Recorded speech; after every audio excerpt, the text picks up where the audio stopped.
Board exam में अक्सर यही 3 अलंकार पूछता है, तो इन तीनों को याद रखिएगा। तो अलंकार को पहले समझ लीजिए। अलंकार का मतलब होता है आभूषण। अलंकार का मतलब आभूषण होता है, और इसकी परिभाषा क्या है?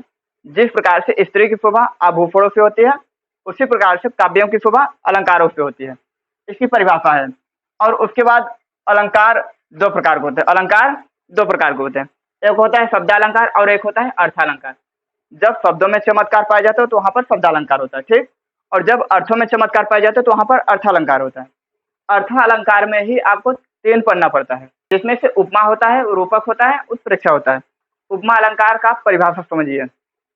उपमा अलंकार का परिभाषा, जब किसी वस्तु या व्यक्ति की तुलना या समानता, जब किसी वस्तु या व्यक्ति की तुलना या समानता किसी दूसरी वस्तु या व्यक्ति से उसके समान गुण धर्म के आधार पर होता है, ठीक। जब किसी वस्तु की समानता या व्यक्ति की समानता किसी दूसरे वस्तु से समान गुण धर्म के आधार पर होता है तो वहां पर उपमा अलंकार होता है। उपमा अलंकार होता है। और उपमा अलंकार के 4 अंग होते हैं। उपमेय होता है, उपमान होता है, साधारण धर्म होता है और वाचक शब्द होता है, ठीक। उपमेय का मतलब होता है जिसकी समानता की जाती है, जिसकी तुलना की जाती है या समानता की जाती है। और उपमान का मतलब होता है जिससे तुलना या समानता की जाती है, जिससे तुलना या समानता की जाती है। और साधारण धर्म का मतलब होता है दोनों के समान गुण, दोनों के समान गुण को हम साधारण धर्म कहते हैं। और फिर आता है वाचक शब्द। वाचक शब्द का मतलब होता है जिन शब्दों से बताया जाता है कि दोनों के समान गुण क्या है, ठीक, उसी को हम वाचक शब्द कहते हैं। इसका उदाहरण समझ लीजिए।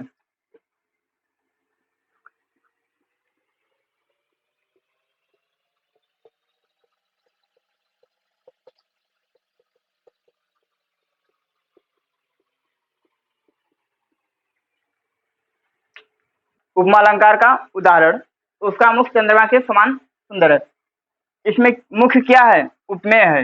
मुख उपमेय है, क्यों? क्योंकि मुख की समानता बताई जा रही है या मुख की तुलना की जा रही है किससे?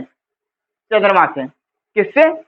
चंद्रमा से। तो यहाँ पर उपमेय मुख हुआ और उपमान चंद्रमा हुआ, क्योंकि मैंने आपको पहले ही बताया था कि जिसकी समानता की जाती है उसको उपमेय कहते हैं और जिससे समानता की जाती है उसको उपमान कहते हैं। अब फिर आता है के समान। समान का मतलब होता है, मैंने आपको पहले बताया, जिन शब्दों से बताया जाता है उसी को हम वाचक शब्द कहते हैं। इसमें समान क्या है? वाचक शब्द है। वाचक शब्द को समझ लीजिए।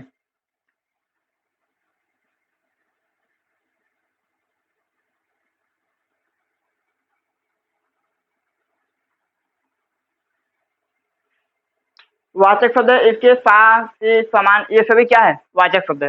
वाचक शब्द ये है, तो इसमें समान शब्द आया है तो ये क्या है? वाचक शब्द है। और सुंदर, सुंदर का मतलब होता है दोनों के समान गुण। चंद्रमा भी सुंदर है और उसका मुख भी चंद्रमा के समान ही सुंदर है। तो सुंदरता क्या है? यह साधारण धर्म हुआ। सुंदरता साधारण धर्म हुआ। अब आता है हमारा रूपक अलंकार का परिभाषा। जब उपमेय में उपमान का भेद रहित आरोप होता है तो वहां पर रूपक अलंकार होता है। इसमें क्या है? उपमा अलंकार में क्या है? बताया गया है समानता, और रूपक अलंकार में समानता नहीं बताई जाएगी बल्कि उसी को मान लिया जाएगा। तो यहाँ पर रूपक अलंकार होगा। इसका उदाहरण समझिए।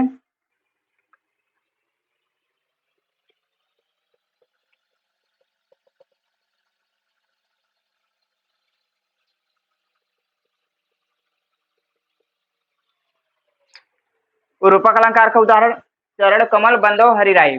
इसमें क्या है? चरण को कमल के समान बताया नहीं गया है बल्कि चरण को ही कमल मान लिया गया है, ठीक। जहां पर यह बताया जाता है कि उसकी सुंदरता या उसके कोई समान गुण बताया जाता है तो वहां पर क्या होता है? उपमा अलंकार होता है, क्योंकि उसमें बताया जाता है। और यहाँ पर क्या है? मान लिया गया है उसका चरण कमल के समान सुंदर है, ऐसा नहीं बताया जा रहा। यहाँ पर यह कह दिया जा रहा है कि उसका चरण ही कमल है, ठीक। तो जहां पर आरोप लगा दिया जाता है तो वहां पर क्या होता है? रूपक अलंकार होता है। यहाँ पर बताया गया है चरण कमल बंदो हरिराय, यानी कि उसका चरण ही कमल है, ठीक। अब आता है हमारा तीसरा उत्प्रेक्षा अलंकार। उत्प्रेक्षा अलंकार की परिभाषा समझ लीजिए। जब उपमेय में उपमान की संभावना व्यक्त की जाती है तो वहां पर उत्प्रेक्षा अलंकार होता है। यानी जब किसी वस्तु में किसी दूसरी वस्तु की कल्पना की जाए या संभावना व्यक्त की जाए तो वहां पर उत्प्रेक्षा अलंकार होता है। इसको कैसे पहचानेंगे, इसकी पहचान समझ लीजिए।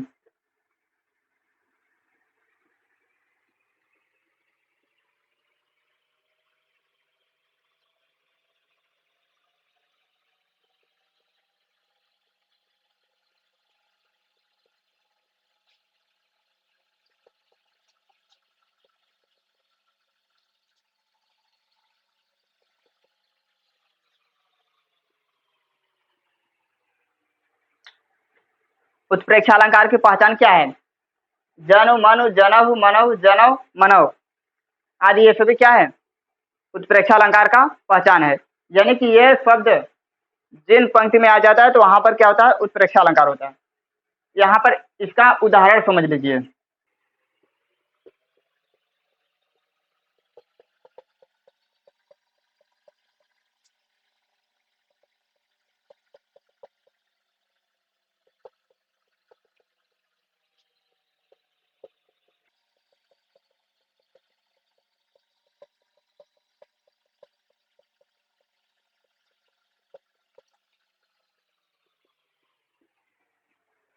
अब इसका उदाहरण समझ लीजिए। उदाहरण में क्या है? पोहत ओढ़े पेट पथ श्याम फलों गात मनव नीलमणि फैल पर आतप पर्यो प्रभात। इसमें क्या शब्द आया है? मनव शब्द आया है। इसमें मनव शब्द आया है। तो जहां पर मनव शब्द आए, जन शब्द आए, मन शब्द आए, मनव शब्द आए, तो ये सभी क्या है? उत्प्रेक्षा अलंकार के वाचक शब्द हैं या जिसकी पहचान शब्द हैं। तो यह सभी जब आता है तो वहां पर उत्प्रेक्षा अलंकार होता है। तो इसमें बताया क्या गया है, इसको समझ लीजिए। पोहत ओढ़े पेट पट श्याम फलों गात मनव नीलमणि फल पर आतप परे प्रभात। इस पंक्ति का अर्थ समझिए। इसमें बताया गया है कि श्री कृष्ण पीले वस्त्र धारण किए हुए हैं, पीले वस्त्र धारण किए हुए हैं और उनका श्यामला शरीर अत्यधिक शोभायमान लग रहा है। शोभाय मतलब सुंदर लग रहा है। तो शोभायमान का मतलब होता है सुंदर लग रहा है। तो इसमें यह बताया गया है श्री कृष्ण पीले वस्त्र धारण किए हुए हैं और उनका श्यामला शरीर अत्यधिक शोभायमान लग रहा है, सुंदर लग रहा है। मानव नीलमणि फैल पर, मानो ऐसा लग रहा है कि नीलमणि के पर्वत पर आतप परे प्रभात सूर्य के सुबह की किरणें पड़ रही हैं। क्या? मानव नीलमणि फैल पर, यानी कि मानो ऐसा लग रहा है कि नीलमणि के पर्वत पर, नीलमणि जैसा कोई पर्वत है और उस पर सूर्य की किरणें बिखर रही हैं। सुबह में सूर्य की किरणें पड़ रही हैं या बिखर रही हैं। इसमें यह बताया गया।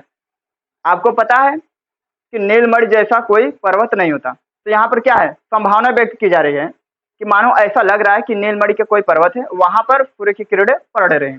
तो यहाँ पर यही होता है कि जहां पर संभावना व्यक्त की जाती है, जहां पर संभावना व्यक्त की जाती है या कल्पना की जाती है, तो वहां पर उत्प्रेक्षा अलंकार होता है।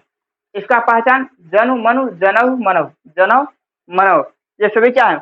उत्प्रेक्षा अलंकार के पहचान है या वाचक शब्द है। उत्प्रेक्षा अलंकार के बहुत सारे उदाहरण हैं, आप पुस्तकों में देख सकते हैं। लेकिन जहां पर जनु मनु जनहु ये सभी शब्द आ जाए तो वहां पर आप बेधड़क टिक मार सकते हो या लिख सकते हो कि यह उत्प्रेक्षा अलंकार है। इन तीनों के हम आपको ट्रिक बता दे रहे हैं जिससे कि आप कभी भूलेंगे नहीं। अलंकार का मतलब होता है आभूषण।